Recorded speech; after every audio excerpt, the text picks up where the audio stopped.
We have on my friend, Mr. Jeff Ditsworth. In this episode, we talk all about how to create a profitable side hustle business so that you can eliminate the stress and anxiety from working a career that does not feed your soul and start something that gets you happy hustling a life that you freaking love. We're going to be diving into this episode of the Happy Hustle Podcast. Do you want blissful balance in your personal and professional life? Great. What's up, guys? My name is Kerry Jack, and I want to help you happy hustle a life you love, one full of passion, purpose, and positive impact. I'm a lifestyle entrepreneur, a professional model / actor, a digital marketing specialist, a podcast host, author, a biohacker, an eco-warrior, a martial artist, a hippie cowboy, and a humanitarian. My goal is to educate, inspire, and entertain you to live a life of passion, purpose, and positive impact. It is time to happy hustle your dream reality. Yee! All right, my brother, Mr. Jeff Ditsworth, welcome back to the Happy Hustle Podcast. I am super stoked to rock the mic with you. Yeah, I'm excited to be back, man. Yeah, it's going to be a good one, because we are talking all things happy hustling, fly fishing, and how to grow a business on the side that turns into a full-time cash cow and really increases your income and your impact. Very aligned with the happy hustle because you are an executive in the financial risk management world and you're highly acclaimed and you've really cut your teeth in this whole industry. But then you also created Pescador on the Fly, founded 8 years ago, which offers high quality packable fly fishing gear with a direct to angler model that eliminates the middleman markup, bringing premium gear to anglers at low prices, which is so cool. And, I know you have this in your bio too. You say, since connecting with Kerry, so I'm just going to read it straight, and the Happy Hustle team, Jeff has taken his business to new heights and is on the verge of significant growth.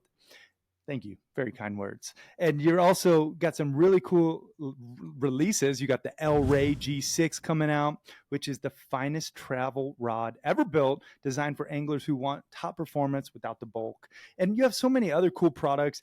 But one thing that I really like to highlight for all the happy hustlers is Jeff was working in his career, but then he started this side hustle.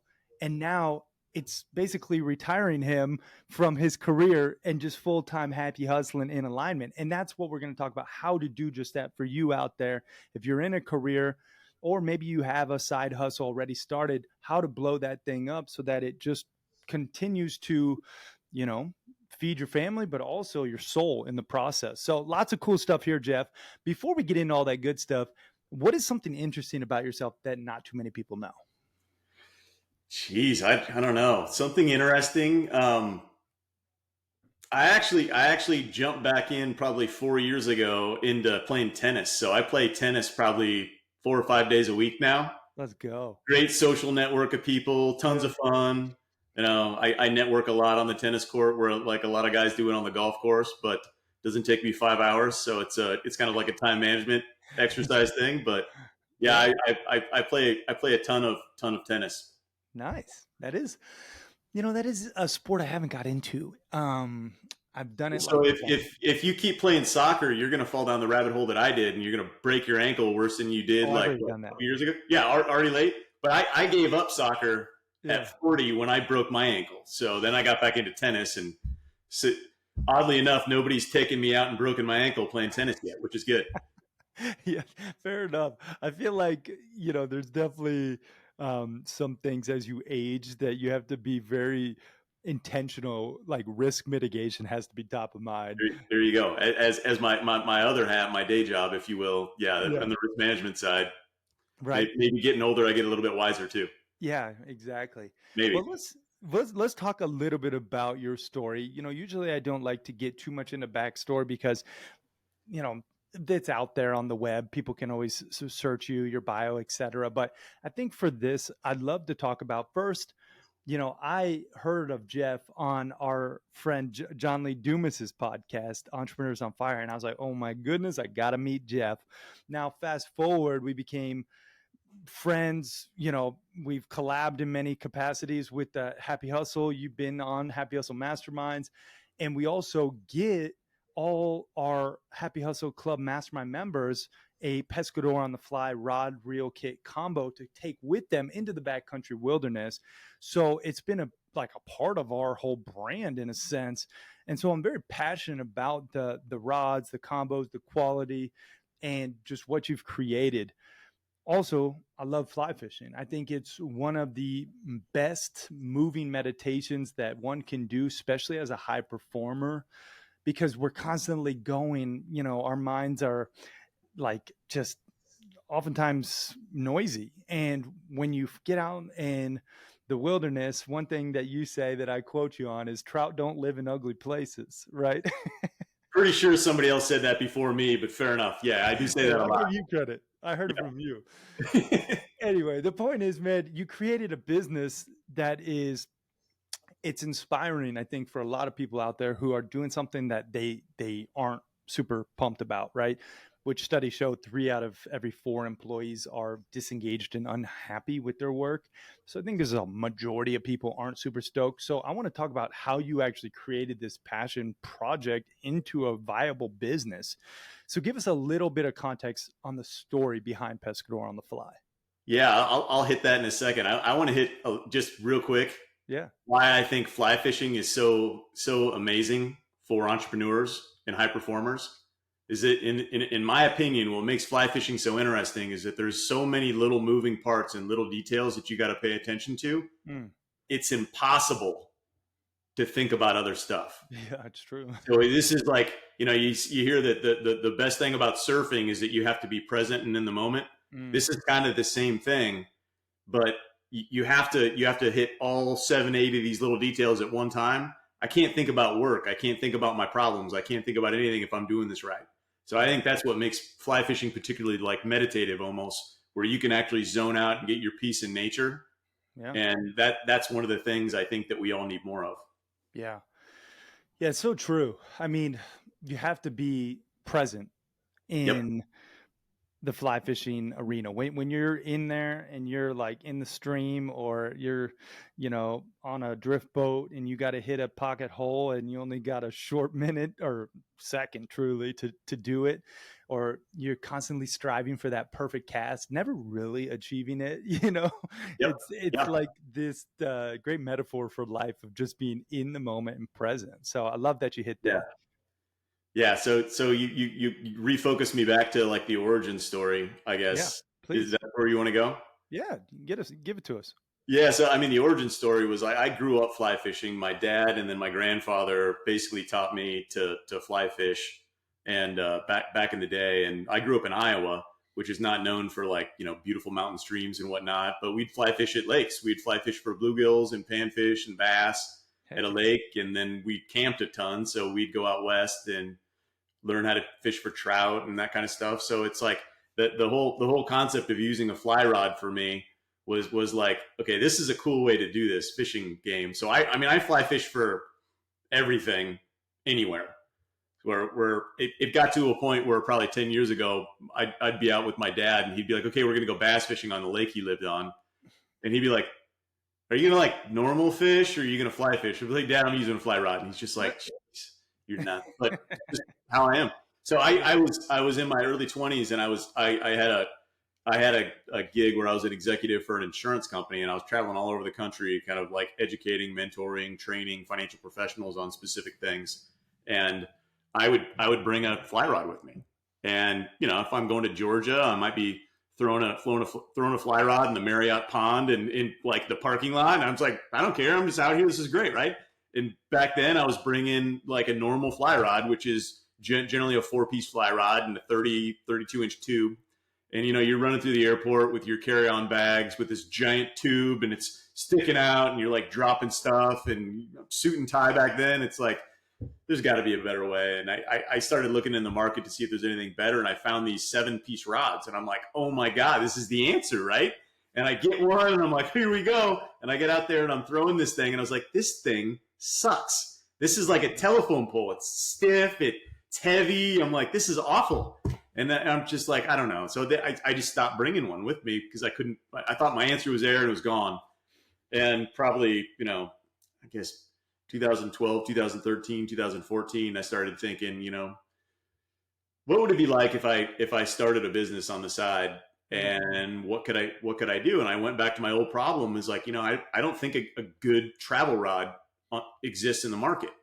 I just don't think it exists. So I started doing research, and I started finding factories and groups that could actually produce a fly rod. And I just started buying prototypes, and it'd be like, no, don't like that. Send it back, put this on it, get a different blank. I need a lighter blank. I need this, and several $1,000s of R&D. I all of a sudden had a working prototype for a rod, and I'm like, this doesn't suck. And that was my first rendition. Like, if you fast forward to today, what we just have built and we just launched with the El Rey G6, it's like we are light years ahead of we were 8 years ago. So it's been a fun progress, but it's all, call it problem solving in the world, right? I mean, how many businesses were built to solve a problem in the world? That's where we're at. So we sell super packable ones, and we sell those 4-piece rods that I had before, because not everybody wants a super packable rod. A lot of guys want just something that they keep in their truck.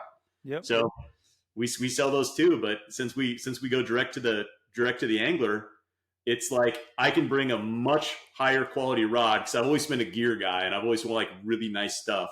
And I can bring those rods that are, selling for $1,000 plus. I can bring them to somebody for a hell of a lot less, because I don't have to pay a distributor. So there's a lot of value in there for anglers. So that's, I don't know, short story of where we came from, but a lot of stuff in the middle there I probably didn't mention, but call it errors that I learned the hard way. But this is life. It's life, and it's also the entrepreneurial journey, right? Failing forward all throughout. A couple things I want to highlight here. So one, solving people's problems at a profit. As my buddy Wade Lightheart says, that is how you create a viable business. Okay. You got to solve someone's problems at a profit.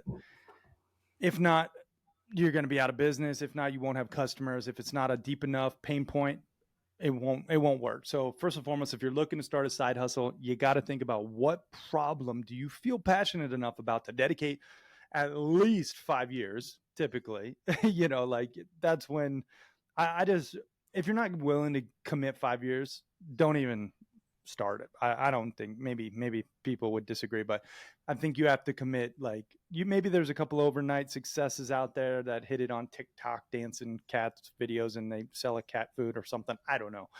But I don't know many businesses that haven't committed to the long haul. Like, this is a marathon game. Being an entrepreneur takes personal and professional development. So just realize, there's a longer time horizon. You have to be okay with delayed gratification, which Jeff was, hence why we're sitting here still talking. The second thing I want to highlight is you eliminated the middleman.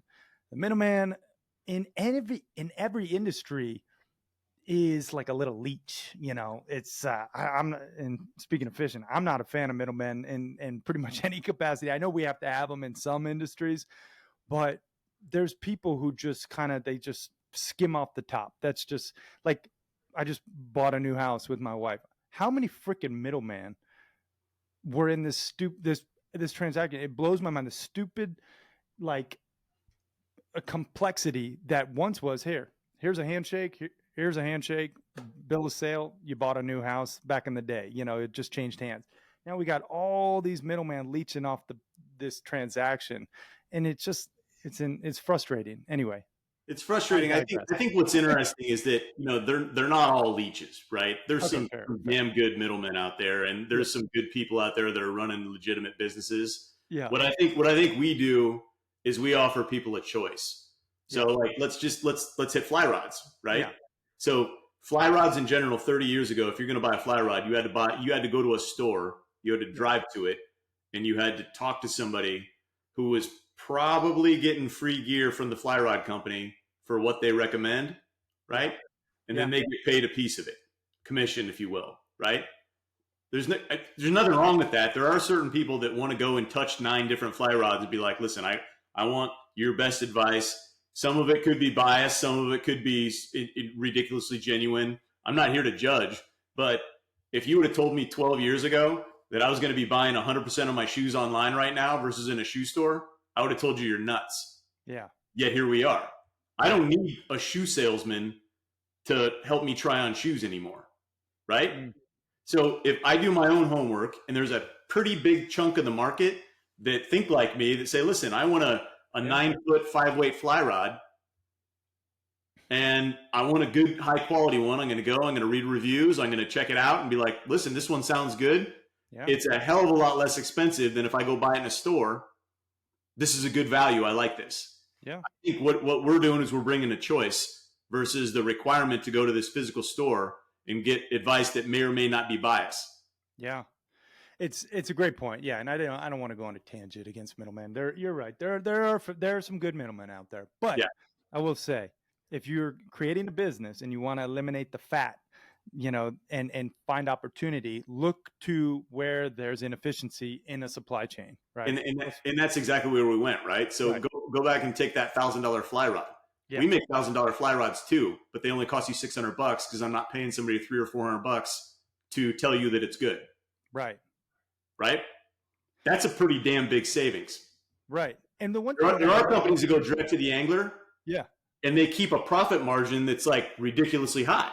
Yeah. I chose to provide value, right? And I can still make a good living and a good profit that's reasonable off of our business. So I don't have to be a greedy guy to make a good run at this, right?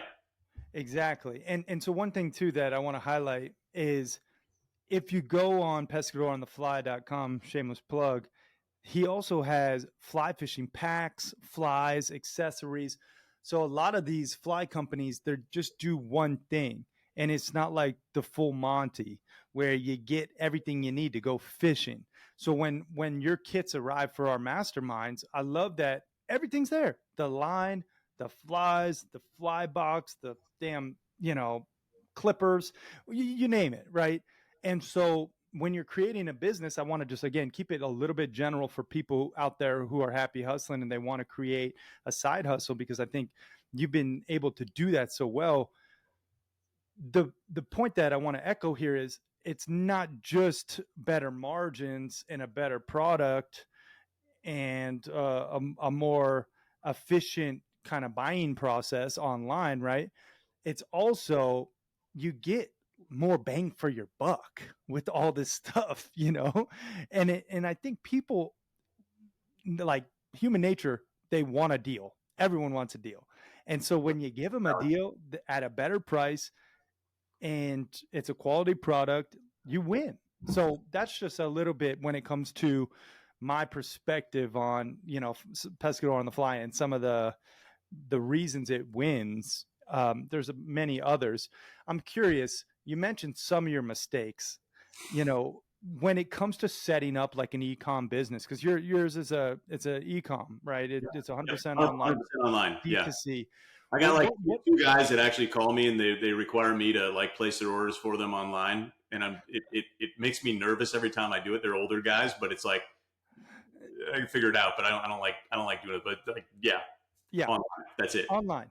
So, and this is an attractive business for many people. Like you find a product, you get the supply chain and manufacturing figured out, and then you nail the marketing and you win. You really can make money while you sleep. It's the license to print money, truly, if you get the marketing, the sales, and the fulfillment figured out, the three pieces to any business. So let's just talk about not figuring it out. Let's talk about, at least in your mind, the greatest mistake you've made with this e-com business.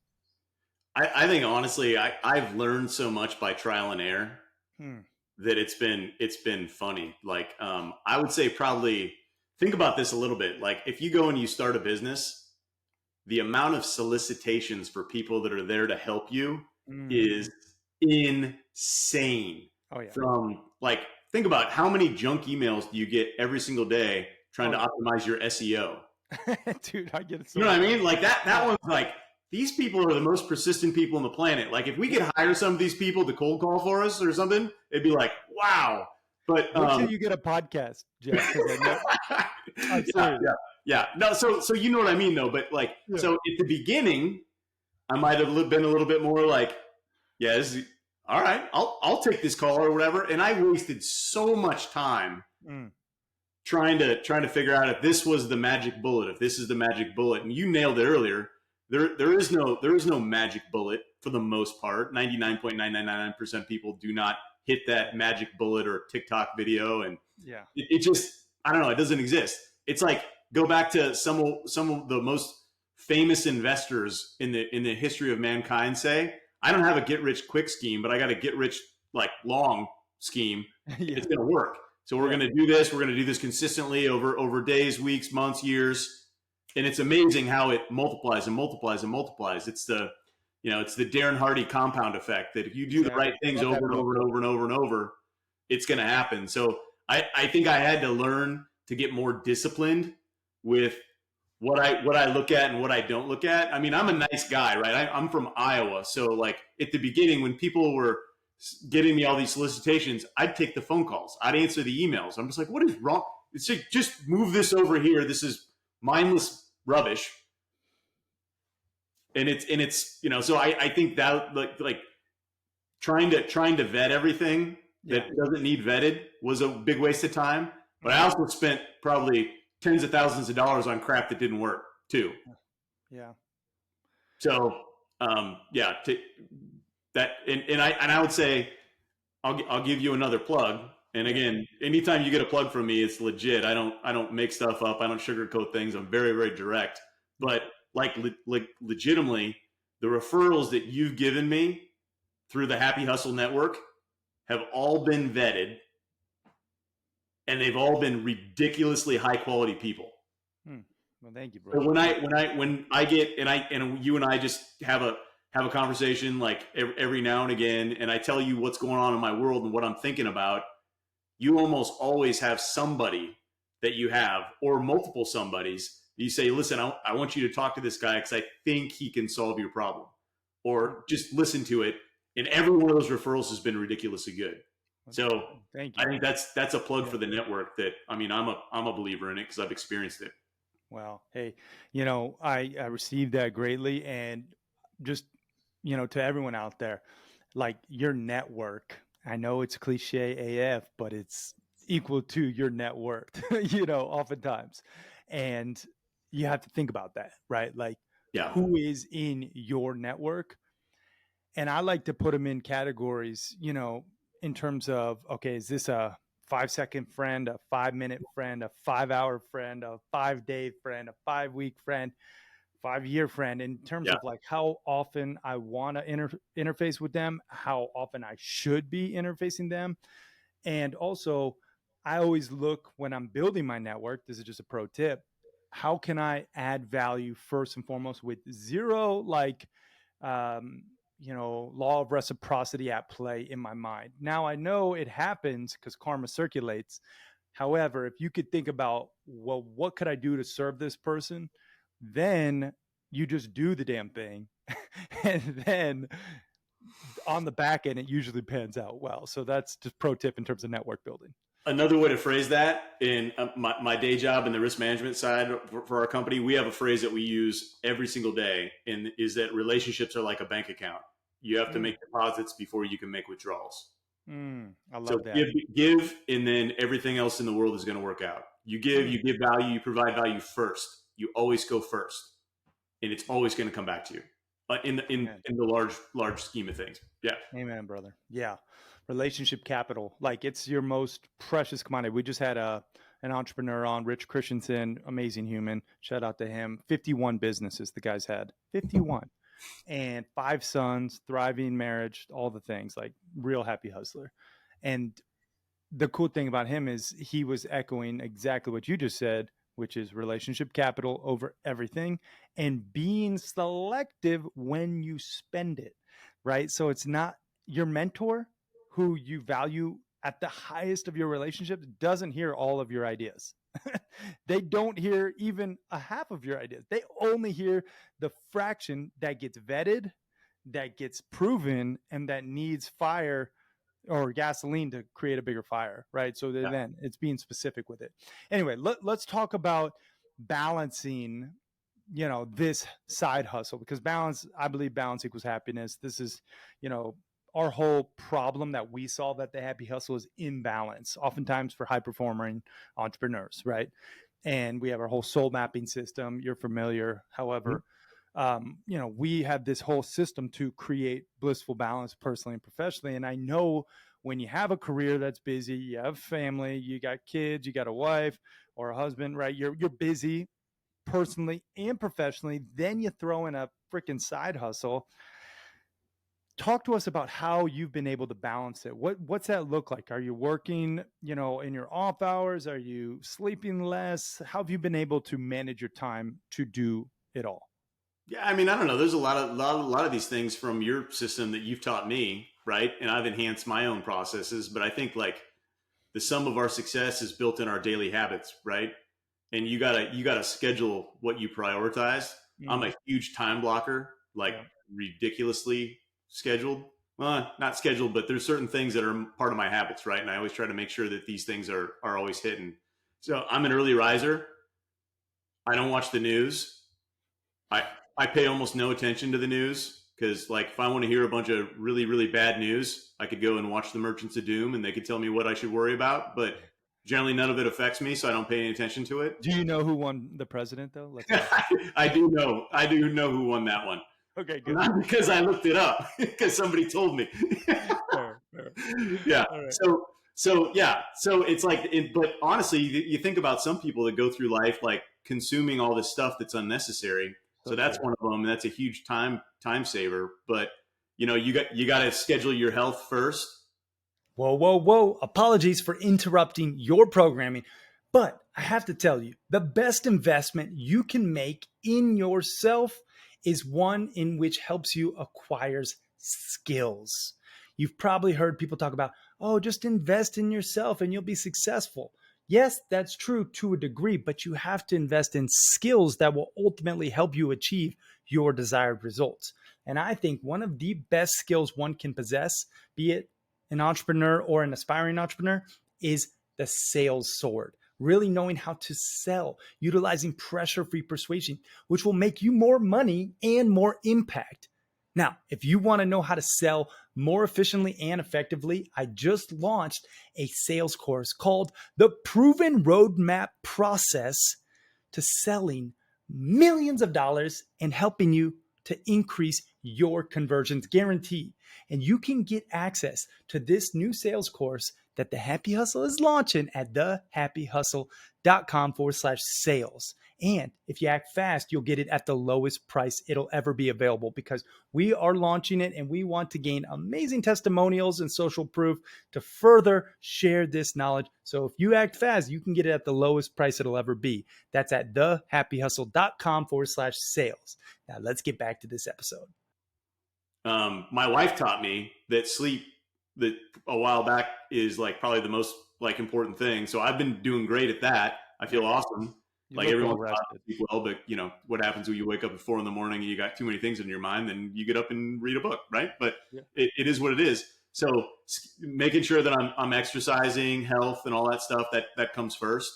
I bookend my day with Pescador on the fly for the most part. So I have time block in the morning that's very very quiet where I focus on specific things.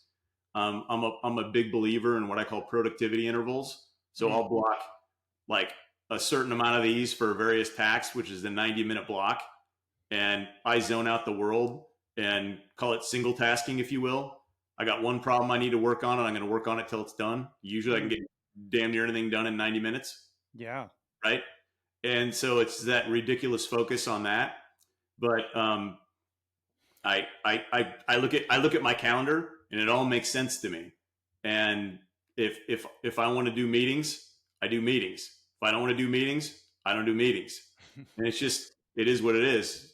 Yeah. Like my partners in my day job, my schedule is open during very certain amount of times. I was joking the other day during a meeting that somebody was like, I can't find any time on your calendar at all. How come you're all blocked? And I'm just like, I smile like I'm winning. Yeah. Yeah. You can't find any time on my calendar. It's like, nah, all right. But yeah. Great tips there. I mean, I want to hit on a couple of them. Yeah, One man. is, what you schedule typically gets done, right? Like scheduling, that's something I've been actually working on and something this year that I want to get better at, because I have my schedule. I have it pretty dialed, but I know it can be better. And I was recently at a conference, and she just opened up like this whole Pandora's box of scheduling hacks. So this woman, the speaker. So that's something I'm working on. But you bookend your day is another thing. That's a very important when you're doing a side hustle. You get up a little earlier and you go to bed a little later, and you bookend your day with your passion project. That's how you do it, people. This is how you still fulfill your responsibilities with your career. So you have your safety net. Because, I know Tony Robbins talks about burn the boats and just go all in. And I personally don't think that's the best move. I think you keep your day job until your passion project can supersede the income, or at least get to a break-even point where you don't lose your quality of life. Because what happens when you do burn all the boats is you get desperate, and desperation does not sell, people. When you're desperate, it's not a good look. You get what we call commission breath in the sales world, where just everyone knows you just need to sell them something, right? You know what it is. Yeah. So no, that's a real thing. I mean, I think what's fun about like me, or I think for somebody else that wants to do a side hustle, or if they want to do, multiple businesses, there's nothing wrong with having multiple businesses. Like, I think your buddy that's got 50, that gives me anxiety. Well, no, he doesn't have 50 now. I'm actually like really good at financial risk management. Yeah. And I enjoy it. And I could make a good living and add a ton of value at it. And everybody I work with is awesome. So it's like, I don't know if I'd give that up even if this side kept growing as it is. It's like, I'm pretty sure I could do both well.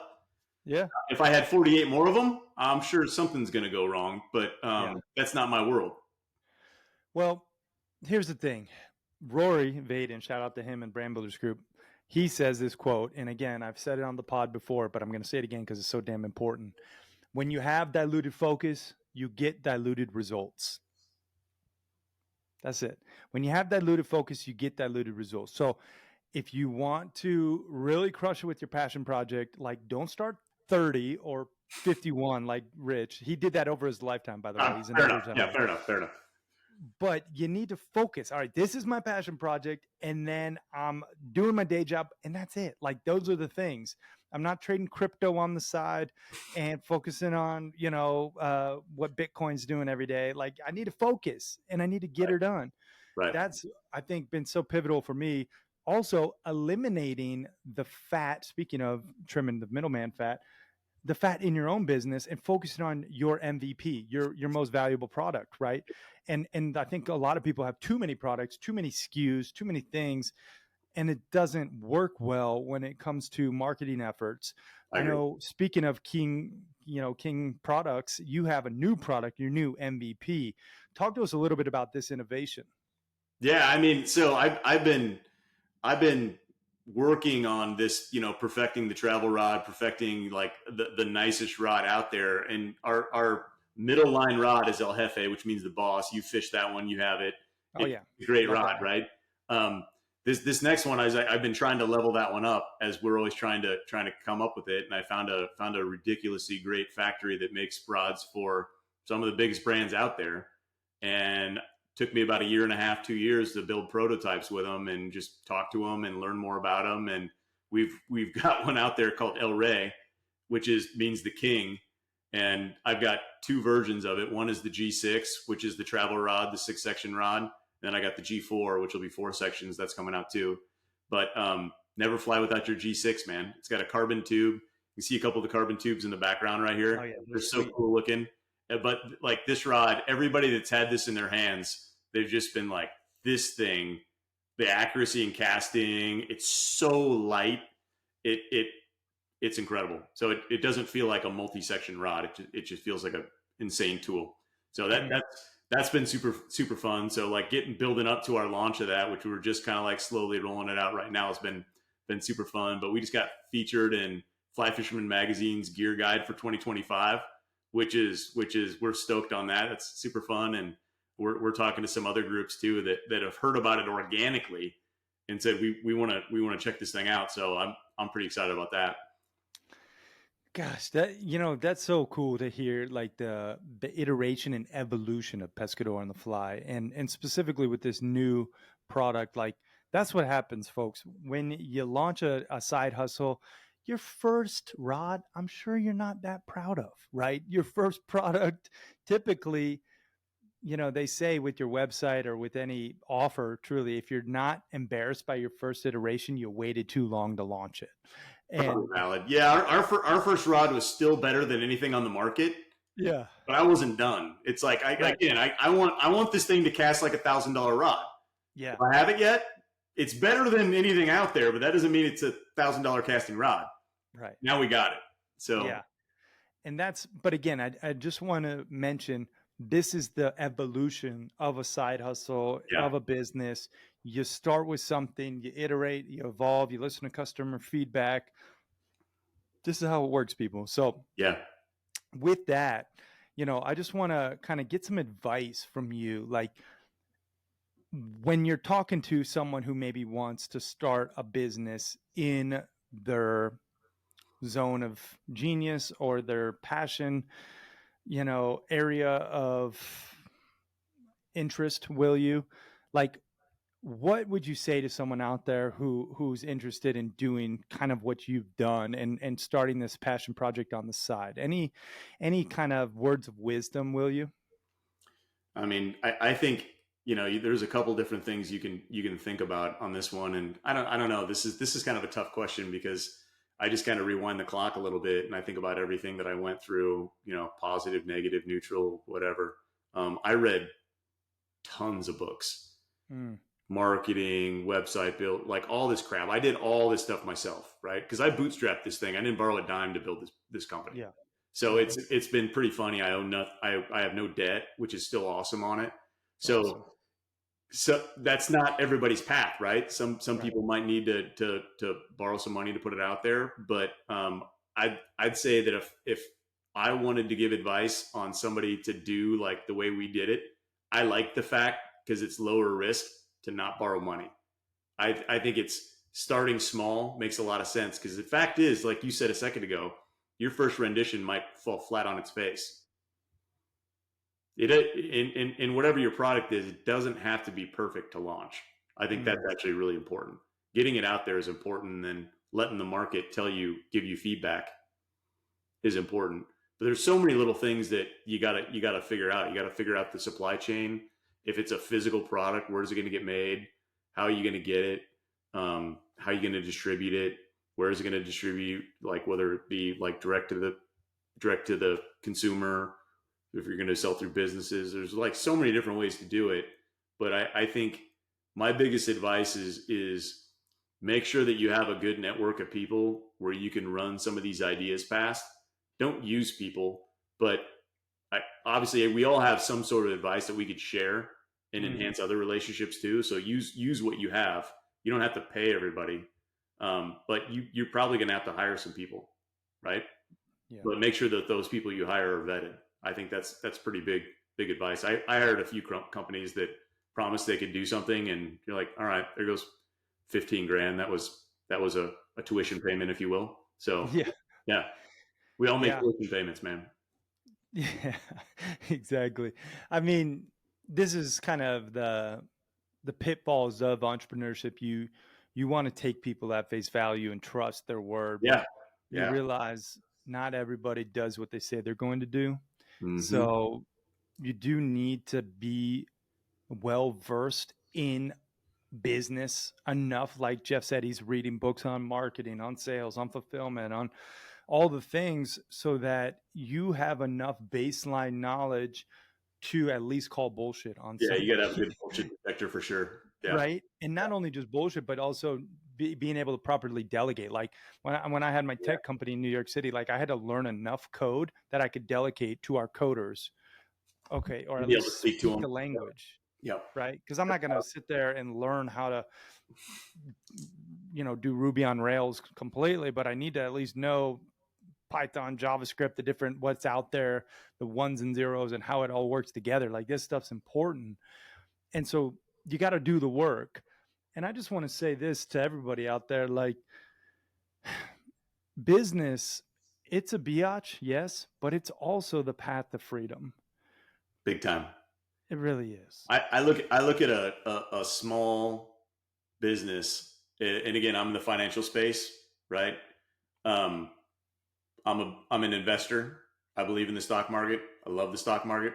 Right. And I view my own personal business, because you think about this, because I work with a lot of business owners on financial risk management, right? Right. And you think about, like, there's so many people that do what I do that try to convince a business owner to sell their business so they can put the money in the stock market. It's like, I mean, the stock market's been great, but you talk to a business owner that's making 30-40% on their return on their spend, like, why would I do that? I'm diversified from the market. In my opinion, is that as you grow economically and your net worth grows, I think the small business is an incredible diversification tool to equity markets, right? Because it's not correlated, because you can have so much more control and effect over it than you would the market, because nothing you're going to do to make the market move, but I can make this move. So it's a great diversification tool. And that's kind of like what got me into thinking about doing, call it the side hustle, if you will. It's like, I can take money that I could be investing over here, and I'm going to pump it into this thing that I can control. And it gets me outside more. It makes me fish more. It's like, it's my burden. I have to fish more because of this. But that's half the reason I did it, right? I wanted to fish more. How do I make sure I fish more? Let's do this, right? So that's kind of like what I think about small business. I think small business is the lifeblood that keeps our country running. Oh yeah. And I wanted a piece. And this is where I've evolved to over time. Yeah. I mean, they say there's 3 ways to build wealth, right? Own a business, the real estate market, and the stock market, and each one of those other 2 outside of a business, like a real estate professional typically owns their own business, and then a stock market investor typically has a business that funds their investment. So if you want to get out of the rat race, people, you got to start a side hustle. Do it like Jeff did. Bookend your days, figure out a problem that you could solve at a profit, and go do the damn thing. Like, not that you need permission, but here you got Jeff and I cheering you on, because we want you to win and we want you to put the happy in your hustle. And I don't really see another path. Maybe, call me crazy, maybe you can get there. Maybe your boss will change.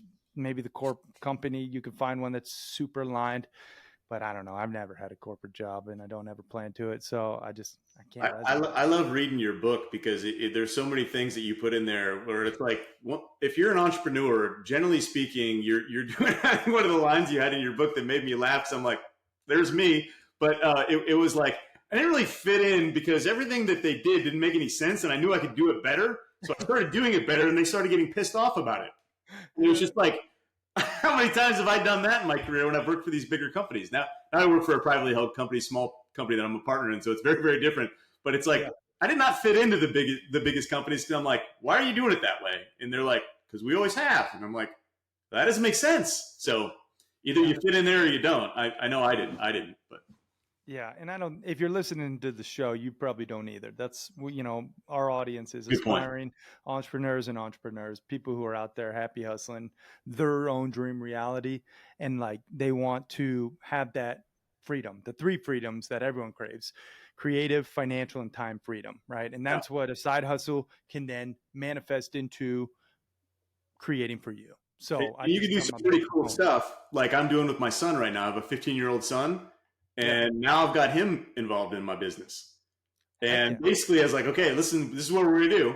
We need to get more leads, right? It's a thing of any business. I need more leads. Oh, yeah. So I have a ridiculously good relationship with a group of fly tyers that tie flies for me at a pretty good price, right? They're very good flies. They hold up well. I fish these damn things all over the country, and we catch fish on them, right? And they're great. So we're offering those, and we sell those to people cheaper than anything you're ever going to find in a fly shop, or even a discount fly shop online. Right. So what we did is we built a spreadsheet where I said, okay, my son, I'm going to pay you like an employee for the first month. Okay. And you get paid for each one of these orders that you fulfill. Right. He's like, but on the spreadsheet, I also show profit.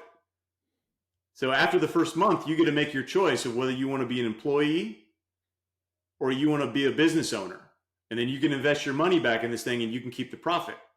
So as his orders fill up, he's like, man, I made $14 today. This is super cool, right? I'm like, yeah, it's great, man. Did you see how much I made? Yeah. He's just like, that's interesting. I was like, when you hold the keys, my friend, you get both. I was like, and then you hire your own guy to pay him your whatever for doing the task. I was like, but you keep this. So you invest your money in this. That's what you're going to get. Yeah. And he's just like, seeing his eyes open up just like brings a smile to me. Because it's like, dude, you can run this business all through college or whenever you want. You can make this as big as you want it. It's all depends on how much you invest in marketing and gear in flies. Oh yeah. You can have it. And if you give me leads, I'll pay you for leads. So whatever you want to do. So it's like super fun to be able to tie your family into it too. Oh, heck yeah, man. I mean, and again, that's what having a business creates, that flexibility. Heck, my son's 1 year old. He's baby modeling for me. Yeah. And the Happy Hustle. He's good at it too. Yeah. Fucking 13 grand last year as a 1 year old. How, baby? How? He's crushing. You know, that's the tax limit for the record to pay your kid. Fair enough. Yeah. So, you know, I hope the IRS isn't listening, but hey, it's legal, ethically aggressive, as my accountant says. So that's how we roll. And with the business, you could do that. Okay. Yeah. So just saying, a lot of benefits. I know this is somewhat of a commercial for side hustling, but it's so damn important if you want freedom. So anyway, this has been awesome, Jeff. I do want to just ask, where can people go to get the rods? And I also think we got something special for all the happy hustlers out there. I know you're giving them a little hookup. So why don't you mention that too? Yeah. So pescadoronthefly.com is our website, and, you know, check it out. We got a discount code that we're putting out there right now to get a discount. I laugh about the discount codes a little bit because every once in a while, some of our competitors out there will throw out these like giant discount codes, and they can throw out giant discounts on their gear because they're marking it up so much to pay the middleman. So it kind of cracks me up. So when we give a discount, it's a sizable discount for us, but your value is still better than anything you're going to find out there. So we love the happy hustle community, and we'd love to get more fly rods in people's hands so they can learn the art and decompress and do all that great stuff outside. Yeah, and so like I'm pretty accessible as a business owner. So if you have questions about fly fishing, you reach out. I mean, this is something that I don't say very often, especially in a public forum like this. But my cell phone's listed on the website, and you'd probably yell at me for doing that, but I still do it. And I talk to guys all the time and teach them a few tips and say, yeah, this is what I would do, or help them choose a rod or whatever that's based on where they're at. And I love doing it. It's fun. And, you know, so that's a real thing. I wouldn't yell at you for doing that, man. That's how you do it with the side hustle. Again, turn it into a business. You got to be there for your customers. So I'm all about it. So with that discount code, y'all, is code HAPPY, HAPPY, and you can go to Pescador on the Fly and get the hookup and get out to these beautiful places that fish are living, specifically trout in the mountains of Montana. You can come out and experience, you know, nature's glory. So, Jeff, I do want to put you through some of our traditional Happy Hustle questions in this rapid fire format. I know you hit some of them last time, but these are just kind of random questions, and then you answer honestly, first thing that comes to mind. Are you ready? Yeah, I'm ready. Okay. Now, first, we're going to just say the Happy Hustle hack. I'm going to define it. It is something uniquely Jeff. Okay. So when I ask you a Happy Hustle hack, it's uniquely Jeff. So think about that. All right. Happy Hustle hack for your health. Go. For my health. Geez. This is supposed to be the rapid round, and I failed it already. Huh? All right. Happy Hustle hack for myself. First thing I do in the morning is I have like 10 minutes of meditation, and I get grounded for the day, and it helps me start out calm before I'm doing anything. So love it. Happy Hustle hack for your money. I know you're in the money game, risk management. Got anything uniquely Jeff for us? Diversification of income streams. Having income coming in from multiple places is that's probably the biggest thing for me. Love it. Happy Hustle hack for your spirituality, a way you connect to a higher power. I know you mentioned meditation, but anything else there? Yeah, man, it's being out in nature. That's 100% being in nature, and fly fishing is perfect. Try to get some in every day. Like even if it's a walk around your neighborhood outside, awesome. Got to be outside. I don't care what the weather is. It doesn't matter. Nice. Favorite book? Favorite book besides your new one? Version Thank 2? you. Yeah, baby. Probably Extreme Ownership. Oh, that's a good book. Yeah. Favorite movie? Is it cliche if I say a river runs through it? Nope, not at all. Probably is, man. At least the first half before everything gets sad and weird at the end. But yeah, Oh, it's actually a better book than it is a movie. But it's yeah. Yeah. Favorite food?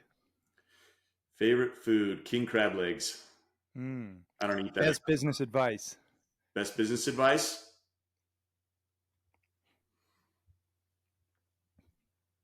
surround yourself with the right network of people that you can bounce ideas off of.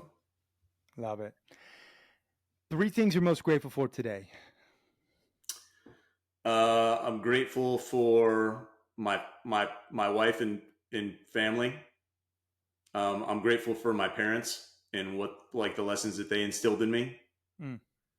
And I'm ridiculously grateful that I was born in the USA. This place is the best place to have a business in the entire world, and I'm extremely grateful for that. Heck yeah! What's your spirit animal? My spirit animal. Let's go with grizzly bear. Nice. And if you had a billboard for the world to see with your final piece of content out there, what would you put on that billboard, Jeff?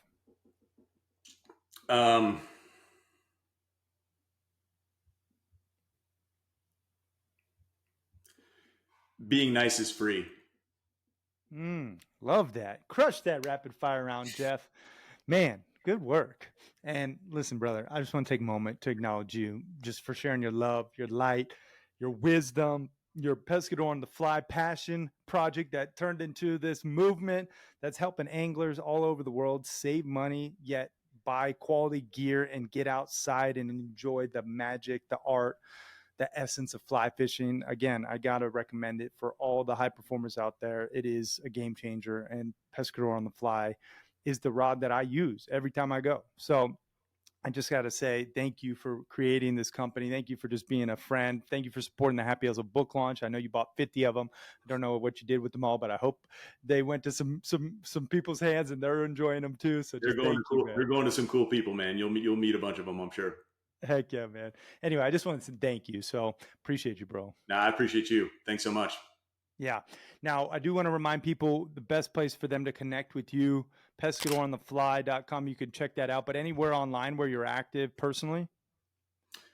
Personally, I mean, I'm on Facebook, but I don't get on it very often. So, honestly, I don't spend a lot of time online. Got it. LinkedIn. Do you have a LinkedIn that people I have a LinkedIn? It's Jeff Ditsworth on LinkedIn. So that's my day job side. Got it. Pescador on the Fly has social channels, but that's probably where I'm the most active, to be honest. I have a personal Facebook, but I have a time block on Sundays where I jump on there once a week and I check in with everybody that I know and love that way. Cool. But I don't spend a lot of time on it. Happy hustling, digitally detoxing. That's what it's all about. All right, Jeff, this has been awesome, man. Wrap it up, in a nice bow. Give us just one call to action, not for Pescador on the Fly, but for all the happy hustlers out there who want to start a side hustle. Go. If I'm sitting here listening to this for the very first time, or somebody that's listened to this for a little while, make sure that you're consuming good information from good sources. This is a great source, but I'm sure Kerry probably has a list of some of his best books on entrepreneurialism, that thing and kind of thing.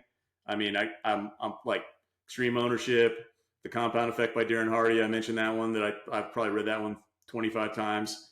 I keep consuming good stuff and keep the bad stuff out of your head. So that's, go back to I don't watch the news because I don't need any more negativity in my life. So keep pushing in good stuff and keep the bad stuff out. And you can start a business on the side and you can make money on it, and you can change kind of like your economic future. You just got to spend a little bit of time on it every day. Love that, man. All right. Final question. What does happy hustling mean to you? Happy hustling means to me is the pursuit of financial freedom in a way where you're not going to kill yourself to get it. Mic drop, y'all. Jeff Ditsworth, thank you for watching and listening. We are out. Peace and love, everybody.